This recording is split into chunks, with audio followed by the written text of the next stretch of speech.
Tah ieu rasa anu diteteangan teh creamy jeung amis napas. Saha di dia anu resep jelly timbang agar. Tah bisi bosennya nyeun jelly hungkul kitu-kitu aja. Variasi pisan. Hayu mending nurutan siga abi tah. Tips ngarah jelly nah henteu menggumpal. Mere caina teh saeutik-saeutik. Di dia abi make sagelas gula putih sesuai takaranana dina plastik weh bes tingali aduk sampai bego. Masukkeun air anu banyak kan kabehna teh airna 800 ml. Tadi ngasupkeun saeutik-saeutik kan. Ya biasa we teh ngomongna ulah parengos. Tah lamun geus ampul-ampulan pareuman we terus pakean Citra Aci. Sok atuh piraku teu ngarti nyeun jelly. Apanan ieu teh keur tutorialnya.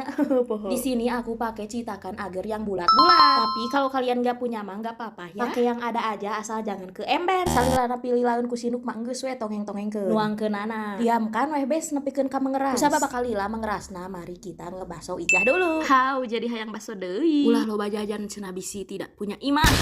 Puguh mah jajan teh hungkul 10.000. Ari nyeun imah mah hungkul 10 juta. Eta teh karek meunang keusikna hungkul. Idih curhat. Guys, di sini aku cuman pakai susu evaporasi sama susu kental manis. Evaporasinya hungkul 1 kali. SKM-nya cuman 200. Maksud teh 2 picis. Terus pakai air 3 gelas. Sama gula itu teh segitu aja. Dia nama caina lo batu. Kuduna make susu ulah make gula, tapi nyabai weh da amis. Simpen weh dina kulkas meh tambih raos.